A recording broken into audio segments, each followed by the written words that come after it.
smart village গঢ়ি তোলাটো কিমান গুৰুত্বপূৰ্ণ সেই কথাটো ইতিমধ্যে সকলোৱে উপলব্ধি কৰিছে আৰু সেই তেনে এটা মেছেজ বা তেনে এটা মডেল লৈ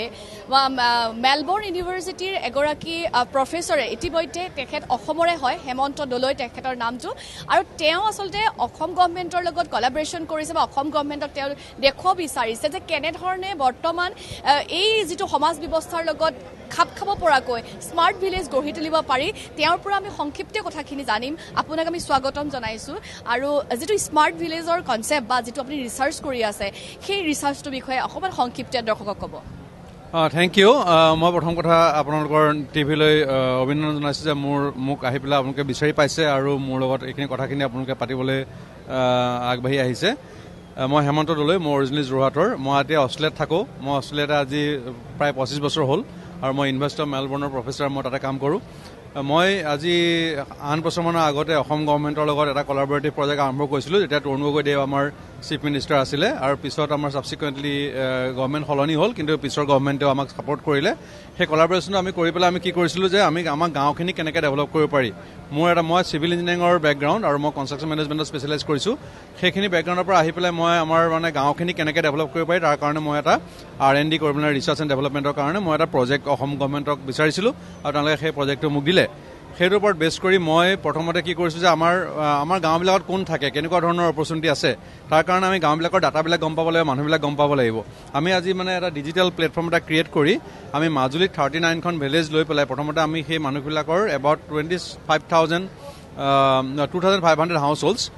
আমি এটা সাৰ্ভে কৰিছিলোঁ very comprehensive survey it is মানে মোৰ কম্প্ৰিহেনচিভ দেন দি চেন্সাছ আৰু সেই ডাটাখিনি আমি এটা ৰিয়েল টাইমত এটা ডিজিটেল প্লেটফৰ্মৰ থ্ৰুৱেদি আমি অষ্ট্ৰেলিয়াত এনালাইচিছ কৰি তাৰ পৰা আমি এটা স্মাৰ্ট ডাটা প্লেটফৰ্ম বনালোঁ স্মাৰ্ট ডাটা প্লেটফৰ্মটো বনোৱাৰ পিছত আমি সেই গোটেই ডেম'গ্ৰাফিক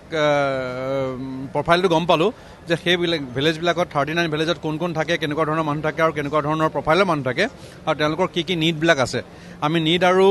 ৰিকুৱাৰমেণ্টবিলাক এছেছ কৰিব পৰা হ'লোঁ আৰু বেছড অন ডেট তেতিয়াহ'লে আমি তেওঁলোকক যদি আমি এটা ডাইৰেক্ট এটা ইণ্টাৰভেনশ্যন কৰিব পাৰোঁ এট দি গ্ৰাছৰুট লেভেল আমি সেই ইণ্টাৰভেনশ্যনৰ পৰা মানুহখিনি আমি এম্পাৱাৰ কৰিব পাৰিম that was our original model আৰু আমি সেই মডেলটোৰ নাম দিলোঁ স্মাৰ্ট ভিলেজেছ মডেল তাৰপিছতে আমি ভাবিলোঁ কি যে সেই মানুহখিনিক আমি কেনেকৈ ধৰণে এম্পাৱাৰ কৰিম তেওঁলোকক অকল ঘৰ এটা দিলে নহ'ব বা ৰাস্তা এটা দিলে নহ'ব তেওঁলোকৰ অভাৰঅল ডেভেলপমেণ্টৰ কাৰণে অন্য বহুত কথা আছে সেইখিনি আমি যদি ইউনাইটেড নেশ্যনছৰ ছাষ্টেইনেবল ডেভেলপমেণ্ট গ'লবিলাক চাওঁ ছাষ্টেইনেবল ডেভেলপমেণ্ট দেৰ 17 গ'লছ সেই গ'লখিনি যদি আমি এনালাইচিছ কৰোঁ সেই গ'লখিনিতে গোটেই কথাখিনি লিখা আছে যে আমি পভাৰ্টি ৰিডাকশ্যন বা income generation good health good sanitation এই গোটেইখিনি বস্তু যে আমি আনো প্ৰজেক্টটো আণ্ডাৰত এতিয়া অসমত স্মাৰ্ট ভিলেজ আপোনালোকে গঢ়ি তুলিছেনে শুনক এতিয়া মই সেই অৰিজিনেলি যে ৰিচাৰ্চটো কৰিলোঁ এই ছাষ্টেইনেবল ডেভেলপমেণ্ট গ'লবিলাক আনি পেলাই তাৰপিছত আমি সেই কমিউনিটিবিলাকক এটা আমি তলৰ পৰা কেনেকৈ ডেভেলপ কৰিব পাৰি তাৰ কাৰণে আমি এটা এছেছমেণ্ট মডেল বনালোঁ সেই এছেছমেণ্ট মডেলটোৰ পৰা আমি দেখিলোঁ যে আমাৰ যিবিলাক ইণ্ডিজিনাছ ঘৰ আছে আপুনি পিকচাৰখন চাওক এতিয়া আপুনি যদি অলপ সময় আহে মই দেখাইছোঁ এই পিকচাৰখনৰ থ্ৰুৱেদি আপুনি দেখিব যে প্ৰথমতে আমাৰ ফাৰ্ষ্ট ষ্টেপটো হৈছে কালেক্টিং ডাটা তাৰপিছত ডাটাখিনি আমি স্মাৰ্ট ডাটা প্লেটফৰ্মত দি পেলাই এনালাইচিছ কৰিব লাগে তাৰপিছত আমি হাউজিং নিড হয় বা অন্য ধৰণৰ better health and other need থাকে সেইখিনি আমি লাহে লাহে প্ৰগ্ৰেমবিলাক ডেভেলপ কৰিব পাৰোঁ আৰু এই চাৰিওকাষে আপুনি যিটো দেখিছে স্কোৱাৰ ব্লকটো সেইটো হৈছে ছাষ্টেইনেবল ডেভেলপমেণ্ট গ'ল এতিয়া আপুনি সুধিছে যে আমাৰ অসমত কাম কৰিছোঁ নেকি মানে আমি গ্ৰাউণ্ড লেভেলত কামটো কৰি পেলাই এনেকুৱা এটা ঘৰ বনাই পেলাই আমি এতিয়ালৈকে উলিয়াব পৰা নাই কাৰণ আমি এতিয়া R&Dতে আছোঁ R&Dৰ কামটোৱে হৈছে কি প্ৰথমতে আপুনি কামখিনি কৰি আপুনি এটা নলেজ বেছ বনাব লাগিব তাৰপিছত সেইখিনি আপুনি পাব্লিছ কৰিব লাগিব পাব্লিছ কৰাৰ পিছত সেইখিনি পলিচি হ'ব পলিচিৰ পিছত আপুনি ইমপ্লিমেণ্ট কৰিব পাৰিব আমি এই কামখিনি কৰি পেলাই আমি পলিচি বনালোঁ বনাই পেলাই আপুনি এইফালে চাওক আমি এতিয়া ধৰক এতিয়া এইটো আমাৰ চাংমঙলা আমাৰ মাজুলীৰ এই ঘৰটো যদি আমি মডাৰ্ণাইজ কৰোঁ আমি তাৰ ভাৰ্নিকুলাৰ আৰ্কিটেকচাৰটো চেঞ্জ নকৰি আমি একেধৰণৰ এটা ৰেপ্লিকা বনাব পাৰোঁ উইথ মাছ মোৰ ৰেজিলিয়েণ্ট ষ্ট্ৰাকচাৰ সেই ৰেজিলিয়েণ্ট ষ্ট্ৰাকচাৰটো আমি হয়তো এটা লাইট গেজ ষ্টীল ফৰ্মৰ পৰা আমি কৰিছোঁ এইটো 3D প্ৰিণ্টিং মেচিন হয় তাৰ পৰা এই গোটেই ফ্ৰেমটো আপোনাৰ 3D প্ৰিণ্টিঙৰ পৰা ওলাই আহিলে ভিলেজাৰবিলাকে নিজেই এইটো ইনষ্টল কৰিব পাৰিব আৰু এইটো যেতিয়া আপোনাৰ ষ্টীলৰ ফ্ৰেমটো বনাব তাৰপিছতে এই ঘৰটো একেধৰণে আপুনি ফিট কৰি দিলে এইটো গাঁৱলীয়া ঘৰ লেখা দেখা যাব তেওঁলোকৰ অৰিজিনিটি সেই অৰিজিনিটি যাব আৰু এতিয়া এই ঘৰটো ধৰক এতিয়া আমাৰ ফাউণ্ডেশ্যনত আমাৰ অসমৰ ঘৰবিলাকত বহুত খৰচ কৰে কিন্তু আপুনি যদি এইফালে চাই মই এটা অষ্ট্ৰেলিয়ান টেকনলজি আনিছোঁ ইয়াতে যিটো আমি কংক্ৰিটলেছ ফাউণ্ডেশ্যন বুলি কওঁ কংক্ৰিট ফ্ৰী ফাউণ্ডেশ্যন ছিষ্টেম ইয়াতে এটা গেলভেনাইজ প্লেট এটা দি পেলাই তাতে মাইক্ৰ' টানেলিং কৰি আপোনাৰ ফাউণ্ডেশ্যনটো বনোৱা যায় তাৰ ওপৰত আপুনি কলমটো লগাই পেলাই যিকোনো ঘৰ আপুনি এডজাষ্ট কৰিব পাৰে এইবিলাক ঘৰ তেনেকুৱা ধৰণে বনাব পাৰি সেইখিনি আমি টেকনলজিৰ কাৰণেও ৰিচাৰ্চ কৰিছোঁ আৰু আপুনি যদি এইফালে চাই এই মেচিনটো এইটো ৰঙা যিটো মেচিন দেখাইছোঁ মই ইয়াতে সেই মেচিনটো হৈছে এটা নিউজিলেণ্ড আৰু অষ্ট্ৰেলিয়াৰ টেকনলজি সেইটো আমি frame cage steel forming machine বুলি কওঁ সেই মেচিনটো বেছি দাম নহয় কিন্তু সেই মেচিনটোত আমি ষ্টীলৰ এনেকুৱা ষ্টীলবিলাক ভৰাই দিলে আৰু অট'কেড কম্পিউটাৰ ডিজাইন কৰি দিলে ঘৰটোৰ তাৰ ঘৰৰ ফ্ৰেমটো এই মেচিনটোৱে নিজে নিজে প্ৰডিউচ কৰি দিয়ে আৰু সেই প্ৰডাকশ্যনটো ইমান ধুনীয়া একদম মানে হোলচেল পাঞ্চ কৰি পেলাই দি দিয়ে আৰু তাৰ লগত আমি এটা টেম্পলেট আহি যায় আমি ভেলেজাৰক বুজাই দিলে ভেলেজাৰলৈকে নিজে বনাব পাৰিব ঘৰটো এই ফ্ৰেমটো মোৰ ল'ৰা ছোৱালীৰ থ্ৰুৱেদি মানে আমাৰ ষ্টুডেণ্টৰ থ্ৰুৱেদি মই 2 ঘণ্টাত বনাইছোঁ এইখিনি কাম মেলবৰ্ণ ইউনিভাৰ্চিটি থাকিয়ে কৰি আছে মেলবৰ্ণ ইউনিভাৰ্চিটি থাকিয়ে কৰিছোঁ আৰু আপুনি যদি এতিয়া অকণমান ডাঙৰ পিকচাৰটো দেখাওঁ এই কামখিনি আমাৰ কৰাৰ কাৰণে ইয়াৰ মানে ইম্পেক্টটো কেনেকুৱা হ'ব প্ৰথম কথা আমাৰ ভিলেজবিলাক আমি ডেভেলপ কৰিব লাগিব এনে গ্ৰীনাৰ মেনাৰ আমি মানে একদম ভাৰ্নিকুলাৰ আৰ্কিটেকচাৰ ভাৰ্নিকুলাৰ অৰিজিনেল লাইফষ্টাইলটো লৈ পেলাই আমি ভিলেজবিলাক ডেভেলপ কৰিব লাগিব তেতিয়াহ'লে কি হ'ব আমাৰ ভিলেজবিলাকৰ যিটো কাৰ্বন ফুটপ্ৰিণ্ট থাকে ফুটপ্ৰিণ্টটো আমি নিউট্ৰেলাইজ কৰি ৰাখিব পাৰিম আজিৰ দিনত কি হৈছে আপোনালোকে আচৰিত হ'ব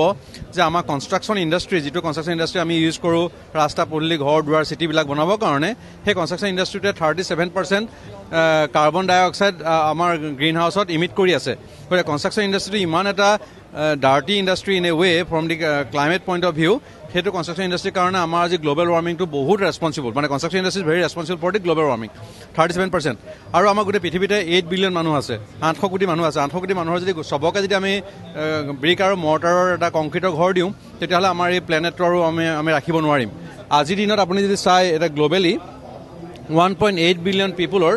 এতিয়া আমাৰ ডাঙৰ চিটিবিলাকত থকা মানুহবিলাক এবাউট 60% এইখিনি মানুহে কাৰ্বন মানে আমাৰ যিটো কনষ্ট্ৰাকশ্যন ডেভেলপমেণ্ট কৰিলে আৰ্বানাইজেশ্যনৰ নামত সেইখিনি কাৰণে আমি এতিয়া গ্ল'বেল ৱাৰ্মিংটো আজি ফিল কৰিছোঁ নহয় কিন্তু আমাৰ এতিয়াও এটা ডাঙৰ ষ্ট্ৰেংথ আছে পৃথিৱীত যে 40% মানুহ আমাৰ এতিয়া ৰুৰেল ছেটিংছত আছে আফ্ৰিকা বা এছিয়ান কণ্টিনেণ্ট বা ইণ্ডিয়ান কণ্টিনেণ্ট সেই তাতে মানুহখিনি বদ্ধ হৈ আছে মানে হেৰি হৈ আছে কনফাইন হৈ আছে এই ৰুৰেল কমিউনিটিটো সেই ৰুৰেল কমিউনিটিটো কিন্তু আমি খুব সোনকালে আৰ্বানাইজ কৰি আছোঁ আমি এটা মেছিভ স্কেলত আৰ্বানাইজ কৰি আছোঁ taking the same principle as our last 100 years of urbanisation কিন্তু সেইটোত আমাৰ কি হ'ব পৃথিৱীখন আমাৰ আনছাষ্টেইনেবল হৈ যাব কিন্তু আমি কি কৈছোঁ যে